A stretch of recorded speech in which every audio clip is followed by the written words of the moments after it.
Time now for some sports news. Arsenal have ended their 9-year trophy drought after they came from behind to win Hull City 3-2 at the Wembley Stadium. James Chester and Curtis Davis gave the Tigers a dream start with 2 goals in the first 9 minutes of their first ever cup final. But the Gunners got right back in the game on 17 minutes courtesy of a superb free kick from Santi Cazorla. Lauren Koscielny and Aaron Ramsey completed the comeback for Arsene Wenger's men, with the Welshman's winner coming in extra time.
Alright, in Spain, Atletico de Madrid have been crowned the kings of La Liga following a 1-0 draw with Barcelona at the Camp Nou.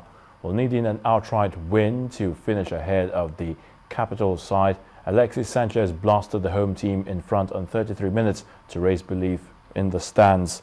But in the second half, Atletico showed character and duly equalized courtesy of a Diego Godin header in the 49th minute. Diego Simeone's boys then held on for the rest of the game to clinch their first Spanish league title since 1996. Barca coach Tata Martino resigned after the game. In match day 13 of the Globe Premier League, Sunshine Stars played out a thrilling 3-0 draw with league leaders Sharks of Port Harcourt in Akure. Kano Pillars didn't allow their banishment to Kaduna affect their game as they beat Nasarawa United 2-0. In the last game of the day, Dolphins defeated Aqua United by a 1-0. And Novak Djokovic has reached the Rome Masters final for the 5th time after coming through a tough semi-final with Milos Raonic 6-7, 7-6, 6-3. The Serb, who has won the tournament twice, needed exactly 3 hours to rack up his second win against the Canadian in as many encounters. Up next for Djokovic is Rafa Nadal, who thumped Grigor Dimitrov 6-2, 6-2 in the second semi-final.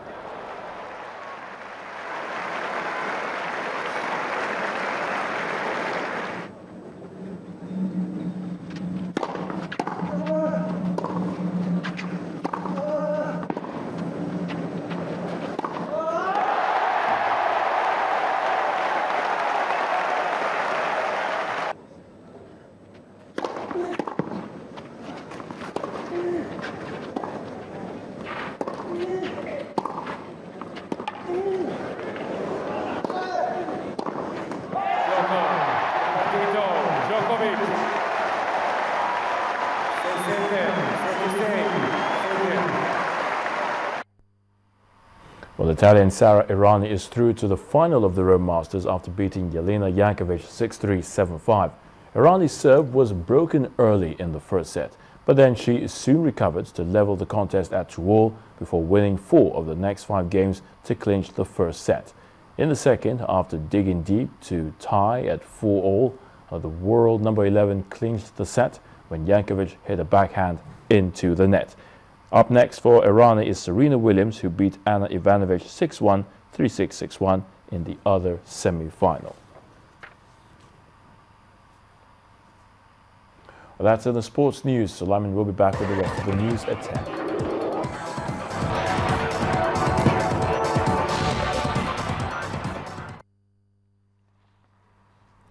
Well, the Soma mine rescue operation in Turkey has been called off after 2 more bodies were found, raising the death toll to 301. The bodies of all miners trapped after the mine collapsed are now thought to be recovered, even as protesters clashed with police near Soma. Now, reports say more than 30 people, including several lawyers, have been arrested. Demonstrations were held elsewhere over Turkey's worst ever mine disaster. Turkey's energy minister Tania Yildiz says the rescue operation was carried out to completion. There are no miners left underground, but there will be psychological and social support. Well, a day after securing the most decisive election victory in 3 decades, India's Prime Minister-elect Narendra Modi has received a hero's welcome at his BJP party's headquarters in New Delhi. He was cheered by supporters after a victory parade from the airport. Meanwhile, Manmohan Singh, whose Congress party was crushed in the poll, has tendered his resignation as Prime Minister.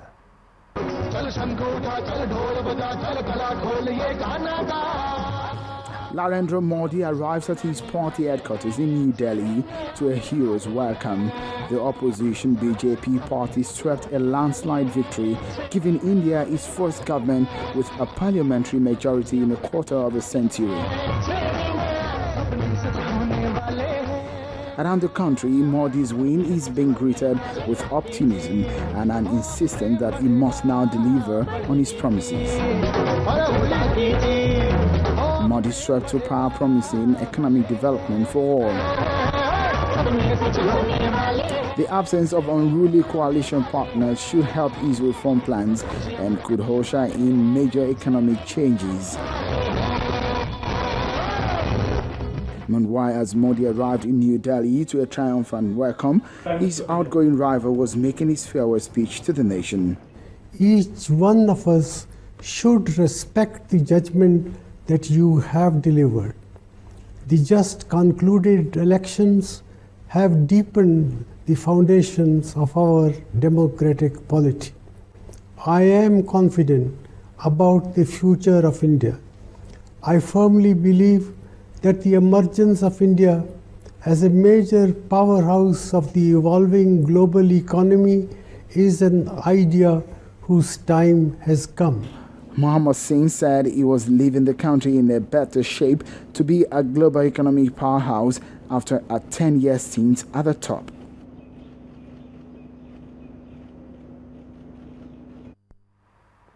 Well, great history there in India. Well, finally tonight, the world's oldest man, Polish-born Alexander Imich, at 111 years old, says the secret to his longevity resides in his gene. Certified by the Guinness Book of World Records, Dr. Imich's history and recognition encompasses a variety of milestones. He is both the oldest living war veteran and the first oldest man to hold a doctorate degree. Meet Alexander Imich. At the miraculous age of 111 years and 3 months, he is alive and healthy.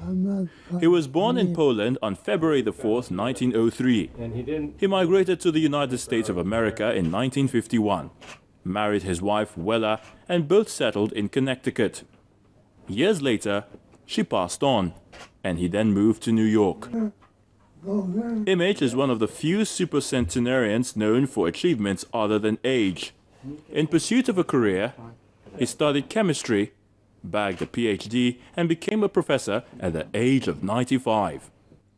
Among his works is the incredible tale of the paranormal. When asked the secret to longevity, Imich said genetic factor, a sensible diet, and exercise are all responsible. Good genes. My father's lived to 90s, so I got the good genes from the was living hygienic life too. At age 111, Alexander Imich doesn't have all the answers to the questions of life, but he is optimistic and still thinking of what to achieve next. One never stop breaking boundaries. Well, congratulations, Alexander Imich, on your 111th birthday.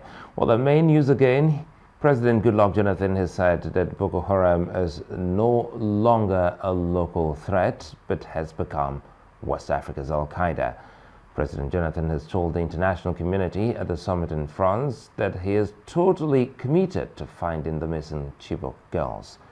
UK Foreign Secretary William Hague says regional powers need to cooperate better and Nigeria must work with its neighbors to tackle Boko Haram.